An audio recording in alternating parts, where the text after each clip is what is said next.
Rodrigues.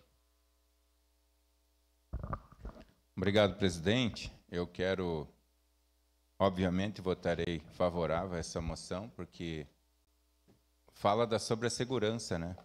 E como já foi falado aqui, enquanto, por exemplo, há uma legalidade, uma regulação para que não sejam usados os recursos, os equipamentos para o bem da segurança da sociedade, da comunidade de modo geral, fica aberto às facções, porque lá não tem lei. Lá eles fazem a lei deles e do jeito que eles querem.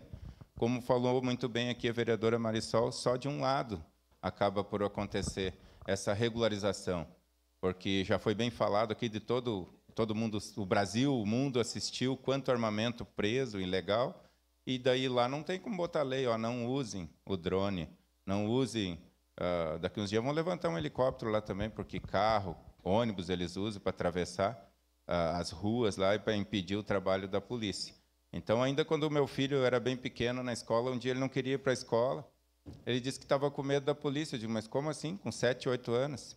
Porque a professora na escola ameaçou eles na sala de aula com a polícia se caso eles não se comportassem. Foi assim. Eu tive que ir na escola lá conversar com a diretora para dizer que eu não entendi isso, que eu sempre ensinei as minhas crianças, se criaram sabendo assim que a polícia está aí para nos proteger, salve, né, as exceções, né, que em todo meio, como eu sempre digo, em todo meio, seja na política, seja nas igrejas, seja na CBF, seja